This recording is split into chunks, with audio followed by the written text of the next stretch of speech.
वाल्मीकि रामायण अयोध्या कांड षष्ठः सर्गः। छठवां अध्याय। सीता सहित श्री राम का नियम परायण होना। हर्ष में भरे पूर्ववासियों द्वारा नगर की सजावट, राजा के प्रति कृतज्ञता प्रकट करना तथा अयोध्यापुरी में जनपदवासी मनुष्यों की भीड़ का एकत्र होना। पुरोहित के चले जाने पर मन को संयम में रखने वाले श्री राम ने स्नान करके अपनी विशाल लोचना पत्नी के साथ श्री नारायण की उपासना आरंभ की। उन्होंने हविष्य पात्र को सिर झुकाकर नमस्कार किया और प्रज्वलित अग्नि में महान देवता शेषशाही नारायण की प्रसन्नता के लिए विधिपूर्वक उस हविष्य की आहुति दी।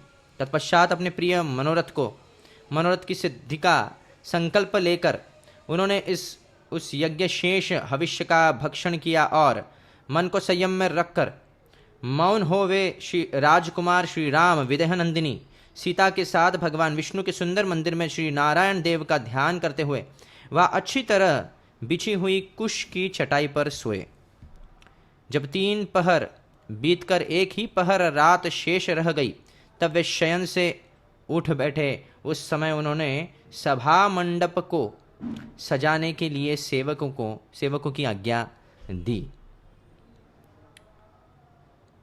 तो 2 प्रहर यानी 6 घंटा, यानी राम जी आदर्श दिखा रहे हैं कि 6 घंटा के ऊपर नहीं सोना चाहिए। वह सूत मागध और बंदियों की श्रवण सुखद वाणी सुनते हुए श्री राम ने प्रातः कालिक संध्योपासना की, फिर एकाग्र चित्त होकर वे जप करने लगे। तदनंतर रेशमी वस्त्र धारण किए हुए श्री राम ने मस्तक झुकाकर भगवान श्री मधुसूदन को प्रणाम और उनका स्तवन किया। उसके बाद ब्राह्मणों से स्वस्ति वाचन कराया। उन ब्राह्मणों का पुण्याह वाचन संबंधी गंभीर एवं मधुर घोष नाना प्रकार के वाद्यों की ध्वनि से व्याप्त होकर सारी अयोध्यापुरी में फैल गया। उस समय अयोध्यावासी मनुष्यों ने जब यह सुना कि श्री रामचंद्र जी ने सीता के साथ उपवास व्रत आरंभ कर दिया है तब उन सबको बड़ी प्रसन्नता हुई। सवेरा होने पर श्री राम के राज्य अभिषेक का समाचार सुनकर समस्त पूर्ववासी अयोध्यापुरी को सजाने में लग गए। जिनके शिखरों पर श्वेत बादल विश्राम करते हैं उन पर्वतों के समान गगनचुंबी देव मंदिरों, चौराहों, गलियों, देव वृक्षों, समस्त सभाओं, अट्टालिकाओं, नाना प्रकार के बेचने योग्य वस्तुओं से भरी हुई व्यापारियों की बड़ी बड़ी दुकानों तथा कुटुंबी गृहस्थों के सुंदर समृद्धशाली भवनों में और दूसरे दिखाई देने वाले वृक्षों पर भी ऊंची ध्वजाएं लगाई गई और उनमें पताकाएं फहराई गई। उस समय वहाँ की जनता सब ओर नटों और नर्तकों के समूह तथा गाने वाले गायकों की मन और कानों को सुख देने वाली वाणी सुनती थी।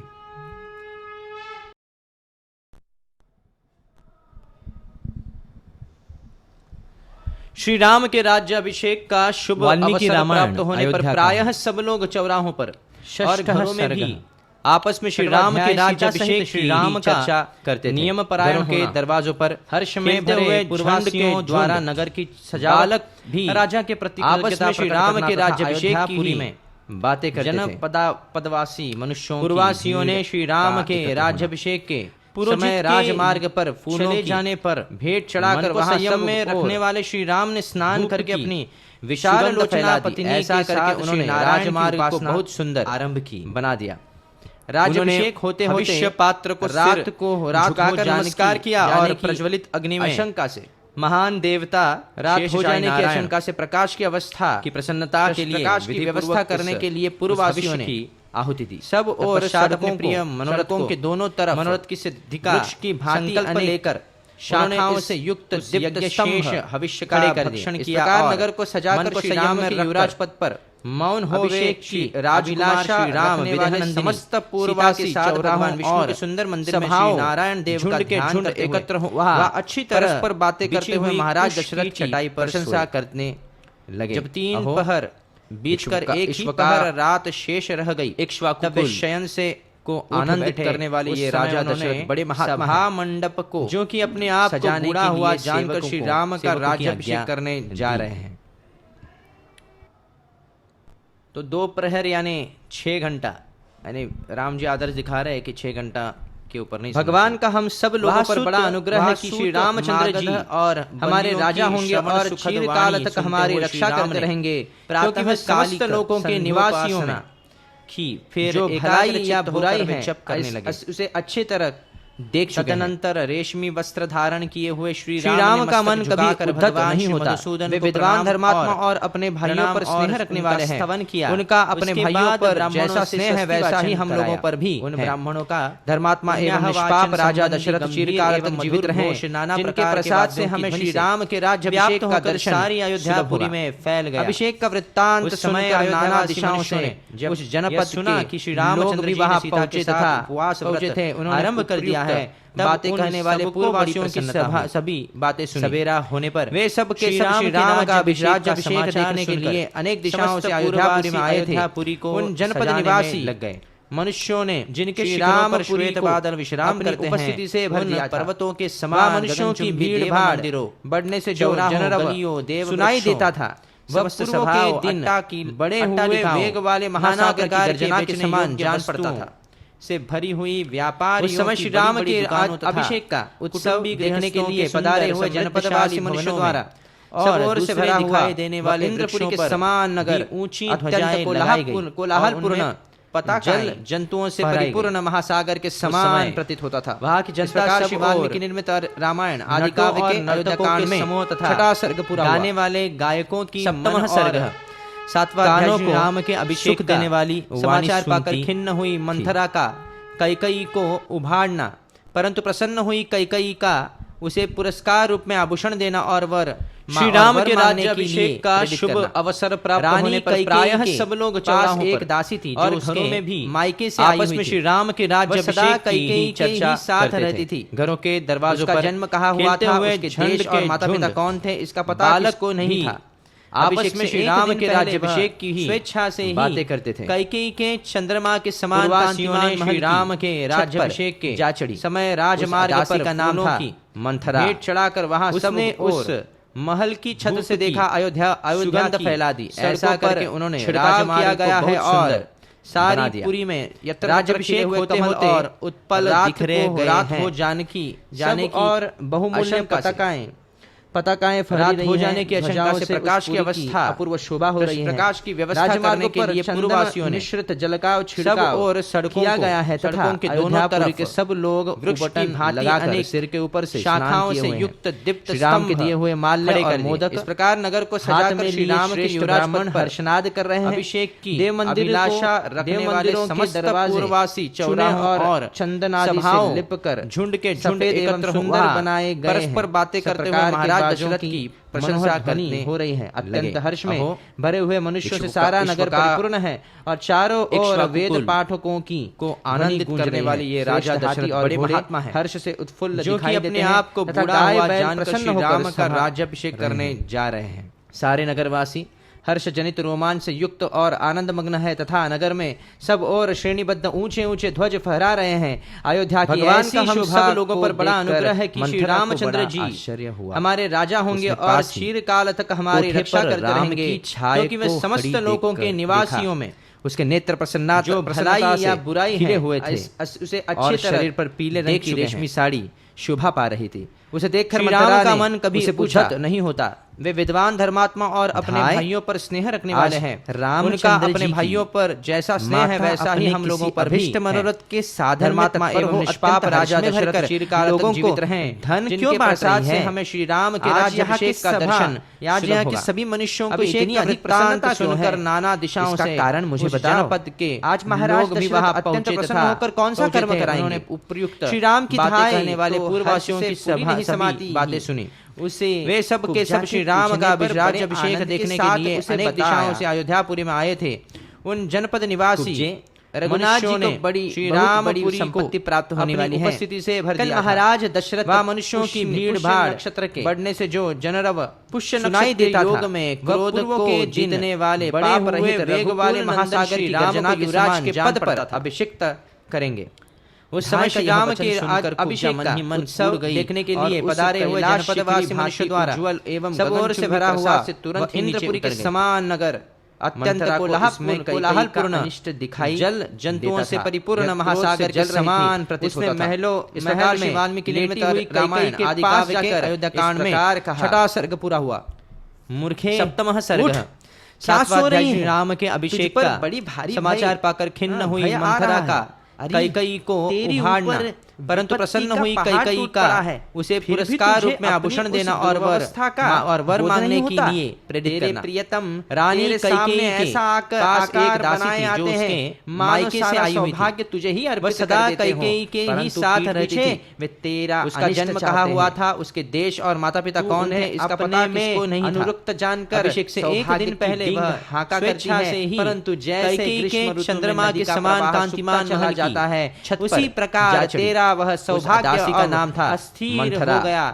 उसने उस हाथ महल की छत से देखा अयोध्या की सड़कों पर छिड़काव किया गया है और सौभाग्य सारी पूरी हो गया है। तेरे हाथ से चला जाना चाहता है, इष्ट में भी गए हैं। अनिष्ट का दर्शन कराने वाली बहुमूल्य कुब्जा के इस प्रकार कहने पर कैकेयी के मन में बड़ा दुख हुआ। उस समय कैकेयी राजकुमारी ने कुब्जा से पूछा, मंथरे किया गया है तथा अयोध्यापुरी के सब लोग बटन लगाकर सिर के ऊपर से स्नान किए हुए हैं। विषाद छा रहा है, दिए हुए माल्य और मोदक दुखी दिखाई देती हाथ में लिए श्रेष्ठ ब्राह्मण हर्षनाद कर रहे हैं। बड़ी देव मंदिर को वह कैकेयी के मीठे वचन सुनकर और चुने और चंदन आदि से लिप कर उसके प्रति अपनी सफेद एवं सुंदर बनाए गए हुई कुपित हो उठी और कैकेयी के मन में श्री राम के प्रति भेदभाव और विषाद हुए मनुष्यों से सारा नगर परिपूर्ण बोली और चारों ओर वेद पाठों को तुम्हारे सौभाग्य के महान विनाश का कार्य आरंभ हो गया है, जिसका कोई प्रतिकार नहीं है। कल महाराज दशरथ श्री राम के युवराज के पद पर अभिषेक कर देंगे। हर्ष जनित रोमांच से युक्त और आनंद पाकर तथा नगर और शोक से व्याकुल श्रेणीबद्ध आगाध भय के ध्वज फहरा रहे हैं। अयोध्या की ऐसी शोभा मानो जल रही हूँ। मंथरा को और तुम्हारे हित की बात बताने के लिए यहाँ आई हुई हूँ। कोठे पर राम की छाया कैकेयी नंदिनी, यदि तुम पर कोई दुख आया तो प्रसन्नता से मुझे भी बड़े भारी दुख और शरीर पर पीले रंग की रेशमी साड़ी तुम्हारी शोभा पा रही थी। उसे देखकर मंथरा ने इसमें संशय नहीं है। देवी हाय, तुम राजाओं के कुल में रामचंद्र जी की और एक महाराज की महारानी हो, फिर भी मनोरथ के साधन में तत्पर हो, अत्यंत हर्ष में भरकर लोगों को नहीं धन क्यों बांट रही है। तुम्हारे स्वामी धर्म की सभी मनुष्यों को इतनी अधिक प्रसन्नता परंतु है बड़े कारण मुझे बताओ।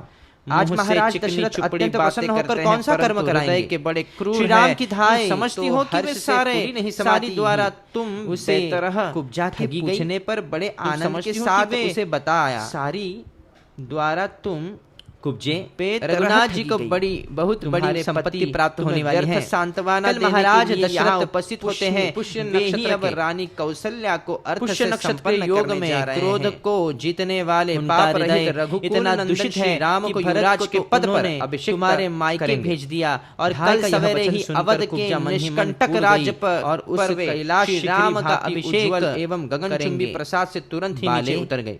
जैसे माता हितरा को कामना से पुत्र का पोषण करती है, उसी प्रकार पति कहलाने वाले जिस व्यक्ति का महल में किया है वह वास्तव में शत्रु के पास जाकर जैसे कोई आज्ञावश सर्प को अपनी गोद में लेकर उसका लालन करे, उसी प्रकार तुमने उन सर्पवत बर्ताव करने वाले महाराज को भय आ रहा है अंड में स्थान तेरी ऊपर विपत्ति का पहाड़ टूट पड़ा है, उपेक्षित भी तुझे अपनी उस सर्वावस्था का बोध नहीं होता। तेरे राजा दशरथ ने तेरे सामने ऐसा आकार बनाए आते हैं, वैसा ही बर्ताव सौभाग्य तुझे ही अर्पित कर देते हो। सदा सुख भोगने के योग्य हो, तेरा सदा सुख भोगने के योग्य हो, परंतु मन में तू भावना अपने में ऊपर से जानकर देने वाले महाराज ने हाका राज्य पर श्री राम को स्थापित करने का विचार करके आज चला जाता है। उसी प्रकार तेरा वह सौभाग्य अब मुख में डाल हो गया है। तेरे हाथ से चला जाना चाहता है। तुम दुखजनक बात सुनकर भी मेरी ओर इस तरह देख रही हो, मानो तुम्हें प्रसन्नता परंतु यह चाहता है इष्ट में भी और अनिष्ट का दर्शन कराने वाली आ गया है। अपने उस हितकर कार्य को शीघ्र करो तथा ऐसा करके अपने मन में बड़ा दुख हुआ। मेरी समय कैकेयी राजकुमारी ने यह बात पूछा, मंथरे सुंदर मुख वाली कोई अमंगल की बात तो नहीं होगी से उठ बैठी, क्योंकि उसका हृदय हर्ष से भर गया, वह छा रहा है। पूर्णिमा के चंद्रमंडल दिखाई देती है उदित हो उठी।